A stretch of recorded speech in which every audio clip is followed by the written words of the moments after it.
गुलाम ने साबित कर दिया, सच्ची मोहब्बत सिर्फ पाने का नाम नहीं होती। जिस सुंदरी के लिए गुलाम का नया रूप देखने मिला, उससे अपने लिए पहली बार आवाज उठाई, आज उसी सुंदरी को अपने हाथों से किसी और के नाम करने के लिए तैयार हो गया। गुलाम ने अपने दिल की नहीं बल्कि बादशाह की जिंदगी की फिक्र की। आइए देखते हैं बादशाह गुलाम की कुर्बानियों का क्या सिला देने वाला है। अस्सलाम वालेकुम एवरीवन, गुलाम बादशाह सुंदरी के लास्ट एपिसोड के साथ मैं हाजिर हूँ। लास्ट एपिसोड में सिर्फ ट्विस्ट ही नहीं बल्कि इमोशंस भी देखने को मिले। मूर्ख जो बादशाह की खिदमत करना चाहती है क्योंकि बादशाह अभी अभी हॉस्पिटल से आया है। बादशाह कहता है कि मुझे अकेला छोड़ दो, वो मूर्ख को जाने को कहता है और अकेले में वो मोतिया मोतिया याद है आपको? नहीं तो आप मेरी गुलाम बादशाह की प्लेलिस्ट जरूर देखना, आपको पता लगेगा कि ये मोतिया कौन है। मोतिया की वॉइस नोट आती है जो वो सुनता है और अपना फैसला करता है। वॉइस नोट क्या आती है ये मैं आपको आगे बताऊंगी। गोली तो बादशाह के सीने पे चली थी, लेकिन इसका असर सबके चेहरे पे नजर आ रहा है। हर कोई सुधरता हुआ दिखाई दे रहा है, हर किसी को अपनी गलती का एहसास हो गया है। जी हाँ, साहिब जान लाजो से माफी मांगती हैं कि आज तक तुम्हारे साथ जो भी ज्यादती हुई कहीं ना कहीं उसकी जिम्मेदार मैं हूँ। अगर मैं अपनी जिद और अकड़ में नहीं रहती तो तुम्हें भी तुम्हारा हक मिलता।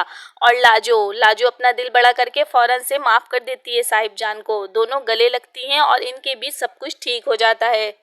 मूर्ख सुंदरी से कहती है कि सुंदरी, बादशाह जैसे तुमसे मोहब्बत करता है बिल्कुल वैसी मोहब्बत मैं बादशाह से करती हूँ। मैं बादशाह को तकलीफ में नहीं देख सकती, हो सके तो तुम बादशाह की हो जाओ। मैं जानती हूँ तुम मेरे और बादशाह के बीच में कभी भी नहीं आई, इसीलिए मुझे तुमसे कभी नफरत नहीं हुई। सुंदरी मूर्ख से कहती है कि ऐसा कभी नहीं हो सकता क्योंकि मेरे दिल की हर धड़कन में सिर्फ और सिर्फ गुलाम का नाम है और मैं अपना फैसला नहीं बदलूंगी। मैं अपनी मोहब्बत की कुर्बानी कभी भी नहीं दूंगी। गुलाम सुंदरी को अकेले में बात करने के लिए बुलाता है और सुंदरी हैरान हो जाती है उस वक्त कि जो बात मूर्ख कह रही थी वही बात गुलाम कह रहा है। गुलाम भी चाहता है कि वो अपनी मोहब्बत की कुर्बानी दे दे, जिसपे सुंदरी बहुत इमोशनल हो जाती है और कहती है ये आप क्या कह रहे हैं, आप और मूर्ख दोनों पागल हो चुके हैं। गुलाम कहता है कि सुंदरी, मोहब्बत सिर्फ पा लेने का नाम तो नहीं है, दिल के और फर्ज के रिश्ते दोनों अलग अलग होते हैं। बादशाह तुम्हें बहुत पसंद करता है, वो तुम्हारे बिना मर जाएगा। मगर सुंदरी सुंदरी ये सब देखकर हैरान होती है और कहती है कि गुलाम ये आप क्या कह रहे हैं, मैं आपके बिना नहीं रह सकती, मैं ऐसा कुछ नहीं करने वाली और आप भी ऐसा कुछ नहीं करें। मगर गुलाम फैसला कर चुका था कि वो अपनी मोहब्बत को कुर्बान करेगा, इसलिए वो सुंदरी के सामने साफ साफ तो नहीं कहता बल्कि वो तकलीफ और आंसुओं के साथ कहता है। वो कहता है मेरा कहना जितना मुश्किल है उतना तुम्हारा सुनना भी मुश्किल है, मैं जानता हूँ पर मैं मजबूर हूँ, मैं क्या करूँ। गुलाम ने सारा फैसला सुंदरी के हाथ में दे दिया कि सुंदरी जो भी फैसला करेगी वही होगा। लेकिन कहीं ना कहीं गुलाम जानता है कि सुंदरी कभी भी गुलाम के खिलाफ नहीं जाएगी, वो वही फैसला करेगी जो गुलाम चाहता है। गुलाम को सुंदरी से उम्मीदें हैं। गुलाम कहता है कि सुंदरी, मैं तुमसे बहुत मोहब्बत करता हूँ, मेरी ज़िंदगी की सबसे बड़ी ख्वाहिश और खुशी दोनों तुम ही हो, लेकिन हमारे बीच अब तकदीर आ चुकी है, इसलिए ये फैसला तकदीर और अल्लाह पे छोड़ दो। दादाजी उसी क्वार्टर में आते हैं जहाँ गुलाम और लाजो की ज़िंदगी गुजरी है। वो आकर माफ़ी मांगते हैं गुलाम से और इतना ही नहीं, वो पहली दफ़ा उसे बेटा कहते हैं। ये सुनते ही गुलाम बहुत इमोशनल हो जाता है। वो माफ़ी मांगते हैं तो गुलाम कहता है कि आपको अगर माफ़ी मांगनी है तो मेरी माँ से मांगे, मुझसे नहीं।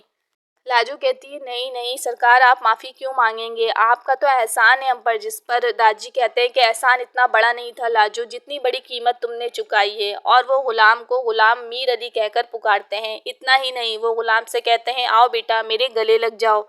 पहली दफा अपने बाप के गले लग के गुलाम भी इमोशनल हो जाता है और रो पड़ता है। उसे याद आता है कि हर बार उसने सोचा कि वो दादी को गले लगाए मगर कभी ना लगा सका, लेकिन आज आज वो दिन आ गया है कि दादी ने खुद गुलाम को गले लगाया। सुंदरी के फैसले से हर कोई हैरान था, सबसे ज्यादा अम्मा पुप्पो। अम्मा पुप्पो ने कहा कि ये कैसा फैसला है तुम्हारा, कहीं ऐसा ना हो आगे जाके तुम्हें अपने फैसले पे पछतावा हो। जिस पे सुंदरी कहती है कि बस अब मेरे पास कहने के लिए कुछ नहीं है, इसलिए मैंने खामोशी अख्तियार कर ली है। सुंदरी और अम्मा पुप्पो की सारी बातें बादशाह सुन रहा होता है। बादशाह देखता है कि सुंदरी और गुलाम की मोहब्बत कितनी सच्ची है। जिस सुंदरी को उसने किडनैप किया उसे इतनी कोशिश की कि वो राजी हो जाए, ज़बरदस्ती की, प्यार से धमका के, हर तरीके से, मगर सुंदरी कभी राजी नहीं हुई। लेकिन गुलाम के सिर्फ एक दफा कह देने से ही सुंदरी मान गई। वो मान गई बादशाह को अपनाने के लिए। बादशाह ये सब सोच रहा होता है और साथ ही उसे मोतिया का वॉइस नोट भी याद आता है, जिसमें मोतिया ने कहा था, अगर आप बादशाह हैं तो आपकी खुशी सबसे पहले आवाम की खुशी में होनी चाहिए, और वो मोहब्बत ही क्या जो कुर्बानी ना दे सके।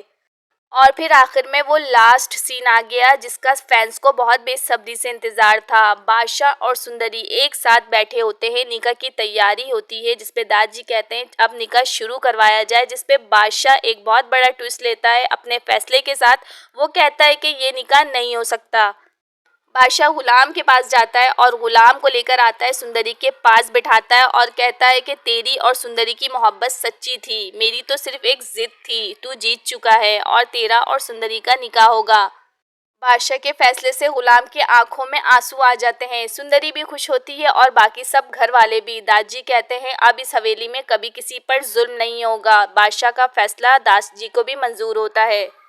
बादशाह की कुर्बानी ने साबित कर दिया कि इंसान का असल किरदार उसके आखिरी फैसले से पहचाना जाता है। सुंदरी को पा लेना बादशाह की जीत होती, मगर सुंदरी की खुशी चुनना उसकी अजमत बन गई। आज बादशाह ने दिखाया कि सच्ची मोहब्बत कब्जा नहीं करती बल्कि आज़ाद करती है। और इसलिए बादशाह आज मोहब्बत हार के भी सबके दिल जीत चुका है। आपको गुलाम बादशाह सुंदरी के लास्ट एपिसोड की एंडिंग कैसी लगी, ये मुझे कमेंट में ज़रूर बताइएगा। मेरा चैनल सब्सक्राइब कर लें ताकि ऐसे ही लेटेस्ट और हिट ड्रामों की स्टोरी आपको बर वक्त मिल जाए। गुलाम को अपनी किस्मत पर रश्क होता है। सुंदरी और गुलाम को दिखाया जाता है एक ही रूम में एक साथ बैठकर खुश, और सुंदरी की खुशी का तो कोई ठिकाना ही नहीं, वो उसके चेहरे से ही पता लगता है। गुलाम कहता है कि मैं तुम्हें कुर्बान करने जा रहा था, इसके लिए मेरी यही सज़ा है कि अब मैं सारी ज़िंदगी तुम्हारी गुलामी करूँ। सुंदरी कहती है नहीं, आप तो मेरे सर का ताज हैं और मैं आपकी सुंदरी।